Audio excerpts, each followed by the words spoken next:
दृष्टि आईएएस के audio article programme में एक बार फिर से आपका स्वागत है। मेरा नाम है सपना कुशवाहा। आज का हमारा आर्टिकल दिवस विशेष के उपलक्ष्य में विश्व मजदूर दिवस से संबंधित है। यूपीएससी की प्रारंभिक और मुख्य दोनों परीक्षाओं में इस भाग से प्रश्न पूछे जाते रहे हैं। यह आर्टिकल आपके उत्तर लेखन की गुणवत्ता बढ़ाने में सहायता करेगा। यह ऑडियो आर्टिकल सामान्य अध्ययन प्रश्न पत्र 2 के अर्थव्यवस्था खंड से जुड़ा है। तो आइए आर्टिकल की शुरुआत करते हैं।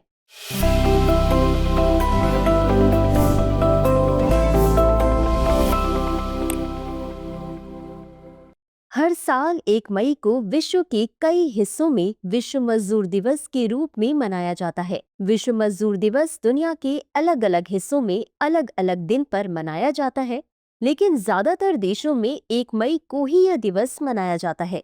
इस दिवस को मनाने का उद्देश्य लोगों को श्रमिकों के अधिकारों के प्रति जागरूक करना है।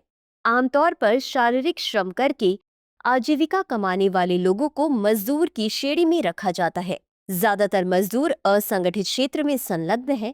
इस ऑडियो आर्टिकल में मजदूर दिवस की पृष्ठभूमि, मजदूरों की वैश्विक स्थिति जैसे कई मुद्दों पर विस्तार से चर्चा की गई है। सबसे पहले जानते हैं कि मजदूर दिवस की पृष्ठभूमि क्या है। सर्वप्रथम वर्ष 1889 में समाजवादी समूहों और ट्रेड यूनियनों की एक अंतर्राष्ट्रीय महासंघ ने शिकागो में हुई हे मार्केट घटना को याद करते हुए श्रमिकों के समर्थन में 1 मई को मई दिवस के रूप में नामित किया था। यह घटना वर्ष 1886 में हुई थी। बता दें कि हे मार्केट घटना श्रमिकों के समर्थन में एक शांतिपूर्ण रैली थी, जिसमें श्रमिकों की पुलिस के साथ हिंसक झड़प हुई थी। इसमें कई लोगों की मृत्यु हुई थी और कुछ लोग गंभीर रूप से घायल हुए थे। जिन लोगों की इस झड़प में मृत्यु हुई उन्हें हे मार्केट शहीदों के रूप में सम्मानित किया गया। दरअसल शिकागो में श्रमिक अधिकारों और काम के घंटे कम करने के लिए श्रमिकों द्वारा आंदोलन चलाया जा रहा था।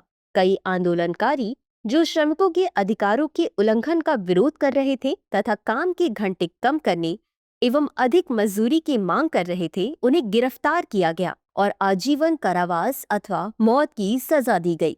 इसके बाद जुलाई 1889 में यूरोप में पहली international Congress of socialist parties द्वारा एक प्रस्ताव पारित किया गया, जिसमें यह ऐलान किया गया कि 1 मई को अंतर्राष्ट्रीय मजदूर दिवस या मई दिवस के रूप में मनाया जाएगा। बता दें कि 1 मई 1890 को पहला मई दिवस मनाया गया था। सोवियत संघ ने 1917 में हुई रूसी क्रांति के पश्चात सोवियत संघ और पूर्वी ब्लॉक राष्ट्रों ने मजदूर दिवस मनाना शुरू किया। मार्क्सवाद और समाजवाद जैसी नई विचारधाराओं ने कई समाजवादी और कम्युनिस्ट समूहों को प्रेरित किया और किसानों, श्रमिकों से संबंधित मुद्दों की तरफ ध्यान आकर्षित किया और उन्हें राष्ट्रीय आंदोलन का एक अभिन्न अंग बनाया। वहीं भारत की बात करें तो भारत में 1 मई 1923 को पहली बार चेन्नई, तत्कालीन मद्रास में मजदूर दिवस का आयोजन किया गया।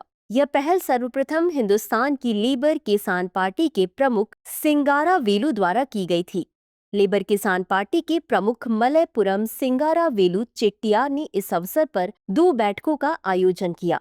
इन बैठकों में सिंगारावेलु ने एक प्रस्ताव पारित किया, जिसमें कहा गया था कि ब्रिटिश सरकार को भारत में मई दिवस या मजदूर दिवस पर राष्ट्रीय अवकाश की घोषणा करनी चाहिए। मजदूर दिवस या मई दिवस को भारत में कामगार दिन, कामगार दिवस और अंतर्राष्ट्रीय मजदूर दिवस के रूप में भी जाना जाता है। वहीं अन्य देशों की बात करें तो 19वीं शताब्दी में अमेरिका के ऐतिहासिक श्रमिक संघ आंदोलन में श्रमिक दिवस को मान्यता मिली। हालांकि अमेरिका और कनाडा में श्रमिक दिवस प्रत्येक वर्ष सितंबर माह के पहले सोमवार को मनाया जाता है। आइए अब जानते हैं कि अंतर्राष्ट्रीय श्रम संगठन या आईएलओ के अनुसार वर्तमान में मजदूरों की वैश्विक स्थिति क्या है। जनवरी 2025 में अंतर्राष्ट्रीय श्रम संगठन द्वारा विश्व रोजगार और सामाजिक परिदृश्य रुझान 2025 रिपोर्ट जारी की गई। यह रिपोर्ट वैश्विक श्रम बाजार के रुझानों का गहन विश्लेषण प्रदान करती है, जिसमें धीमी आर्थिक सुधार, लगातार युवा बेरोजगारी और लैंगिक असमानताओं के प्रभावों पर प्रकाश डाला गया है।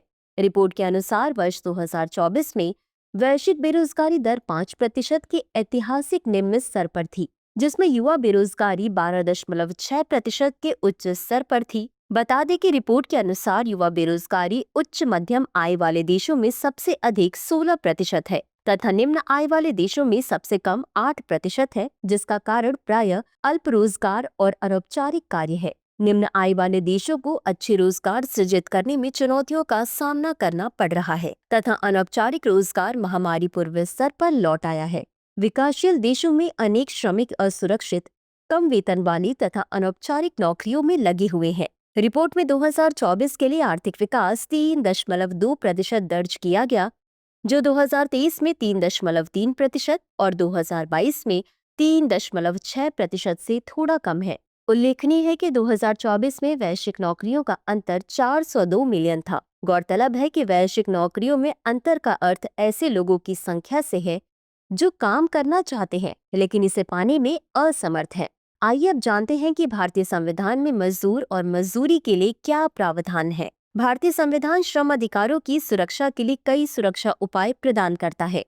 ये सुरक्षा उपाय मौलिक अधिकारों और राज्य की नीति के निदेशक सिद्धांत के रूप में है। मसलन अनुच्छेद 14 के अंतर्गत विधि के समक्ष समता एवं विधियों के समान संरक्षण का उपबंध किया गया है। संविधान का यह अनुच्छेद भारत के राज्य क्षेत्र के भीतर भारतीय नागरिकों एवं विदेशी दोनों के लिए समान व्यवहार का उपबंध करता है। इसी तरह अनुच्छेद 19(1) ग नागरिकों को संघ या सहकारी समिति बनाने का अधिकार देता है। वहीं अनुच्छेद 21 प्राण और दैहिक स्वतंत्रता का संरक्षण प्रदान करता है, जबकि अनुच्छेद 23 मानव के दुर्व्यापार और बलात् श्रम का प्रतिषेध करता है। इसके अलावा अनुच्छेद 24 कारखानों आदि में बालकों के नियोजन का प्रतिषेध अर्थात 14 वर्ष से कम आयु के बालकों के किसी कारखाने, खान या किसी अन्य जोखिम युक्त व्यवसाय में कार्य करने पर रोक लगाता है। साथ ही अनुच्छेद 39 का राज्य अपने नागरिकों को आजीविका के पर्याप्त साधनों हेतु समान कार्य के लिए समान वेतन का प्रावधान करता है।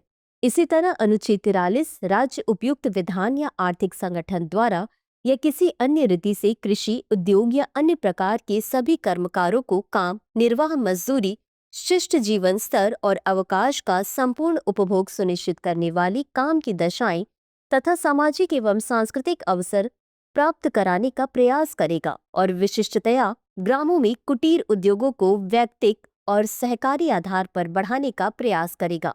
निष्कर्ष: दरअसल मजदूर दिवस मजदूरी या असंगठित क्षेत्र में काम कर रहे लोगों के श्रम को सम्मान देने का प्रतीक है। यह दिवस असंगठित क्षेत्र के श्रमिकों के काम और उसके महत्व को प्रदर्शित करता है। मजदूरों या श्रमिकों के अधिकारों को नकारना या उन्हें कम महत्व देना एक तरह से मानवाधिकारों का हनन है। इसी तरह कम मजदूरी देना भी श्रमिकों के प्रति अन्याय है। यह आवश्यक है कि प्रत्येक व्यक्ति को उसके किए गए कार्य अथवा श्रम का उचित मूल्य मिले।